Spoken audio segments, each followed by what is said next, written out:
자, 시청자 여러분들 큰일 났습니다. 그리고 또 안타까운 뉴스입니다. 최근에 문정부에서 통일부 장관을 지내고 있는 이인영이가 북한에다가 또 대북 지원을 퍼줘야 된다라고 주장해서 논란이 되고 있습니다. 자, 마음이 아픈데 이번에는 첨단 기술이 북한에 도입될 수 있도록 국제사회가 적극적으로 도와줘야 된다라고 또 이렇게 지금 북한의 변호사 노릇을 해주고 있습니다. 자, 약 4년 전에 우리나라 국민들이 내렸던 그 잘못된 선택의 대가가 이토록 뼈가 아픈데 자세한 내용을 함께 알아보도록 하겠습니다. 자, 요즘 통일부 장관 이인영이는 비행기 타고 유럽 순방을 돌아다니면서 신선 노름을 즐기고 있습니다.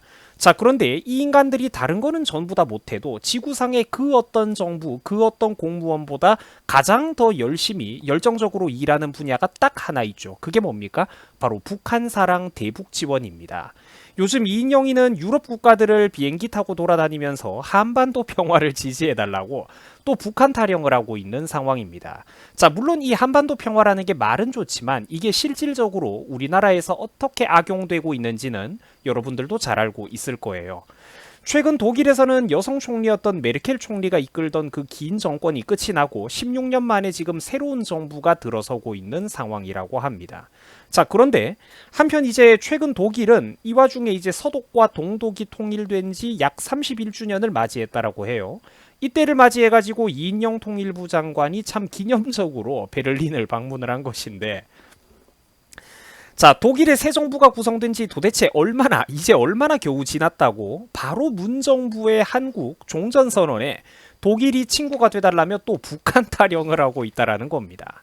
자, 베를린 자유대학 그 한국학연구소에서 현지 전문가들을 비롯 2030 세대와의 그런 젊은 인재들과의 대화에서 다음과 같은 질문이 나왔다라고 합니다. 자, 한국이 독일의 새 정부에 기대하는 것은 무엇입니까? 라는 질문인데, 자, 그러면 이게 상식적으로 무슨 학술적인, 경제적인, 문화적인 교류를 앞으로 많이 하자, 뭐 이런 게 이제 정상적인 대한민국 정치인들의 대답 아니겠습니까? 그죠? 그런데 지금 여러분들 이 정부는 뭐다? 그렇죠. 종북에 환장을 해버린 586 운동권 문정부와 민주당이라는 겁니다. 항상 여러분들의 상식을 초월하는 그 어떤 답변도 가능하다라는 거예요. 그래갖고 독일의 새 정부에 기대하는 게 무엇이냐라는 저 중요한 자리에서 당연히 북한 소리가 제일 먼저 튀어나와 버린 거예요. 제목 그대로입니다.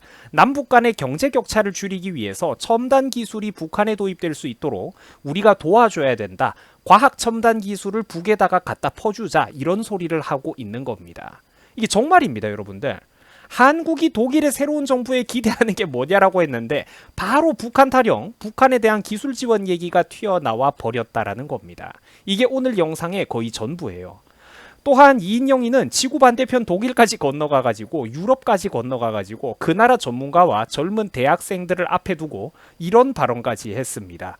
경제적으로 남북 평화를 통해 가지고 협력을 한다면 3%대 국가 경제 성장률도 가능하다. 지금 한국 경제가 세계 10위권인데 남북이 협력만 하면은 5위권으로 발돋움을 할 수 있다. 이런 소리를 한 거예요. 자, 여기서 사실 뉴스를 조금만 보고 사는 분들이라면은 지금 이인영 입에서 튀어나오는 이런 논리들이 얼마나 어처구니가 없는지 다들 아실 겁니다. 남북이 경제 협력을 하면은 국가 경제 성장률 3%도 찍고 세계 5위 경제 대국으로 올라설 수 있다는 이 논리가 얼마나 판타지 소설만도 못한 건지 잘 알 거예요. 참담하죠, 여러분들. 젊은 인재들 구급 공무원도 서로 하고 싶어가지고 수백 대 1의 경쟁률로 머리 터지게 경쟁하는 이런 나라에서 저런 사람들이 지금 무려 1국의 장관을 하고 있는 이 현실이 여러분들 참 안타깝지 않습니까? 그죠? 그렇기 때문에 국민 여러분들이 선출직 공무원을 제발 좀 잘 뽑아야 되는 거예요. 공부 아무리 잘해도 진급 아무리 높이 해도 한계가 있습니다. 그 사람들 머리 위에 올라가는 거는 현대판 신흥 귀족들인 선출직 공직자들이기 때문이에요. 그래서 선거로 뽑히는 사람들은 제발 좀 잘 뽑아야 되는 겁니다. 자, 최근 대한민국의 기업들은 문정부가 그렇게 규제를 늘리고 세금 뜯고 괴롭히고 있는 와중에도 노조까지 설치고 있죠. 이 와중에도 대한민국의 기업들은 눈물 나는 분투를 하고 있습니다. 삼성전자를 비롯한 반도체 기업 등이 필두가 돼가지고 간신히 지금 대한민국의 경제를 멱살 캐리를 하고 있어요. 내수 경제는 비록 최악이지만 그래도 일단 명목상 수출 액수와 규모 자체는 역대급을 또 기록하고 있습니다. 이거는 순전히 삼성을 비롯해가지고 대한민국의 수출 대기업과 일부 중견기업들이 그야말로 한국 경제를 멱살 캐리하고 있는 그런 상황입니다. 그런데 기업이 개고생을 해놓으면은 문정부는 그냥 그 위에다가 숟가락을 슬쩍 올려놓고 있다라는 거예요. 자기들이 나라를 잘 다스려서 이렇게 된 거다라고 말입니다. 하지만 국민들은 먹고 살기가 너무나도 힘이 들죠. 대출 비율이 아주 높고 가계 부채가 역대 최대치를 기록하고 있고, 이는 우리나라 경제에서 언제 터질지 모르는 시한폭탄하고도 똑같은 것입니다. 국민들은 돈이 없어가지고 못 갚고 돈을 빌려줬던 은행들도 채권 회수가 안 되면은 경제가 연쇄적으로 도미노처럼 무너져 내리는 것은 한순간이라는 거죠. 실물 경제는 지금 그러니까 그야말로 수면 아래에서 박살이 나고 있습니다. 지금 여러분들 대한민국 경제는요, 살얼음판을 걷고 있는 상황이에요. 기업과 직장인들과 더불어 가지고 대한민국 경제의 3대 등뼈 중에 하나가 누굽니까? 바로 자영업자들이죠. 그런데 지금 이 자영업자분들의 고생이 이만저만이 아닙니다. 서민 경제의 핵심과도 같은 분들이 바로 자영업자들인데, 지금 이 자영업자들의 폐업률이 역대 최대치를 기록하고 있어요. 물론 그 이유는 문정부가 경제정책을 잘못했기 때문인 게 80% 90% 이상입니다. 무리하게 최저임금을 인상을 했죠. 아르바이트는 물론 서민 일자리 자체가 그 대가로 없어져 버렸습니다. 못 버티고 무너져 내린 영세 자영업자들이 수두룩하다라는 거예요. 경제학자들이 최저임금 그렇게 급하게 올리면 안 된다고 경고했던 거는 다 이유가 있다라는 겁니다. 뿐만 아니라 특히 사업시간 자체도 강제로 정부가 제한을 해버리는 바람에 이 과도한 정치 방역에 대해서는 일정한 기준치도 없는 고무줄 잣대라는 그런 근거로 이제 자영업자들은 물론이고 의학 분야의 전문가, 박사들이 수많은 비판을 하고 있죠. 월세나 인건비는 지금 꼬박꼬박 나가고 있는데 정부가 국민들 길거리에 쏟아져 나와가지고 반정부 시위할까봐 두려워서 정치 방역질을 해대고 있으니까 영업시간을 제한해버리고 있는 거죠. 자영업자들은 그야말로 피가 거꾸로 솟을 상황 아니겠습니까? 월세 밀리면은 그거 문정부가, 문재인이가 내줍니까? 이 와중에 이인영이는 한다는 소리 좀 보세요. 지구 반대편 유럽 독일까지 날아가가지고 대북 제재를 완화해야 된다. 이게 다 한반도 평화를 위해서다. 유럽 형들이 우리 적극 지지 좀 해달라. 형들이 분위기 슬쩍 주도해가지고 국제사회에서 대북 제재가 좀 풀릴 수 있게 좀 도와줘 봐라. 풀어줘 봐라. 이런 소리나 하고 있는 겁니다. 특히 제가 아까도 말씀드렸지만 남북이 경제협력을 하면 3%대 국가경제 성장률이 가능하고 한국 경제가 세계 5위로 발돋움할 수 있다라는 이런 정신나간 논리는 진짜 보고 있으면 경제뉴스에 최소한의 상식이라도 있는 분들의 경우 듣기만 해도 멘탈이 아득해질 겁니다. 말 그대로 이 양반들은 꿈속에서 살고 있다라는 거죠. 북한 생각하는 것만큼 우리나라 국민들 생각을 반의 반이라도 해주면 얼마나 좋을까요? 말 그대로 꿈속에서 살고 있다라는 것이죠. 그러니까 북이 첨단 기술을 도입할 수 있도록 퍼주고 지원해줘야 된다라는 이런 기적의 논리도 바로 이런 발상에서 나온 겁니다. 그들의 머릿속에서 북한은 어떤 나라냐? 젖과 꿀이 흐르고 황금으로 뒤덮인 동산이 쌓여있는 지상 낙원이기 때문입니다. 이유는 모르겠지만 아무튼 세계에서 제일 가난한 저 나라와 경제 협력을 하면 아무튼 저절로 우리나라가 발전하고 경제가 성장할 수 있다라는 그 믿음이 저 사람들의 머릿속에는 꽉 들어박혀 있는 거예요.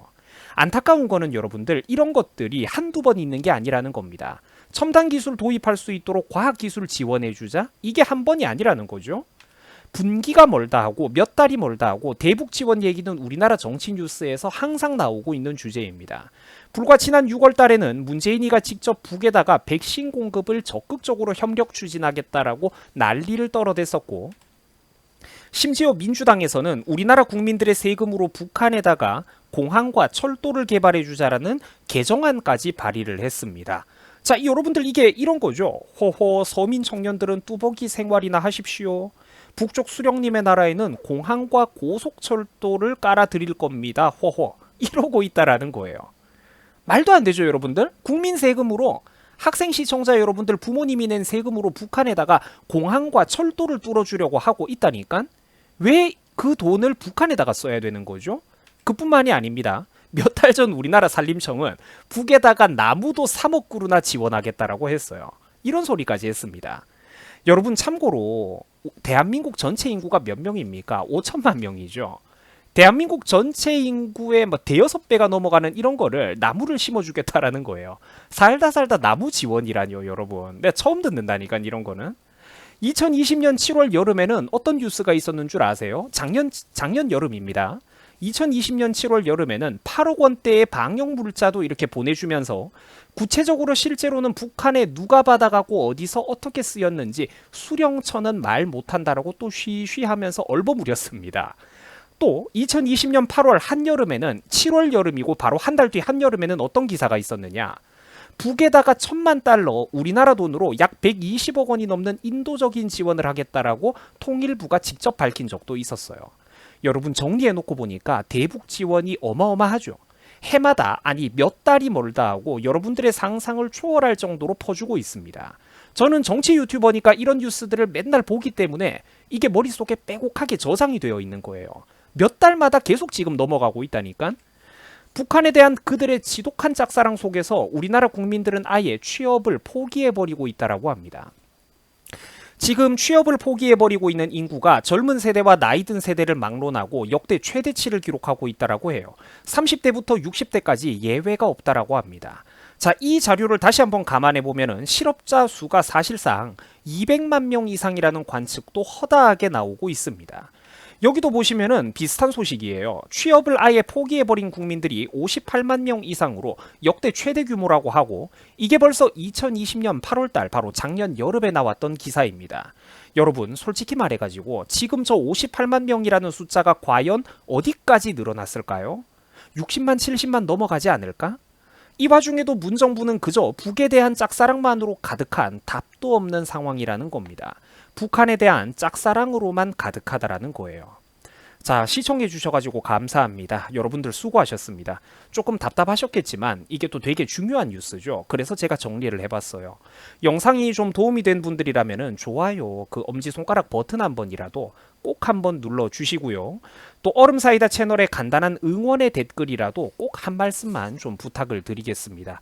여러분들이 좀 이렇게 적극적으로 도와주셔야 바른 목소리 그리고 국민들에게 경각심을 불러일으키는 이런 바른 목소리들이 널리 여러 사람들 사이에서 퍼져나갈 수가 있을 것입니다. 구독 좀 눌러주시고 좋아요 한번 눌러주시고 많은 응원 좀 부탁드리겠습니다.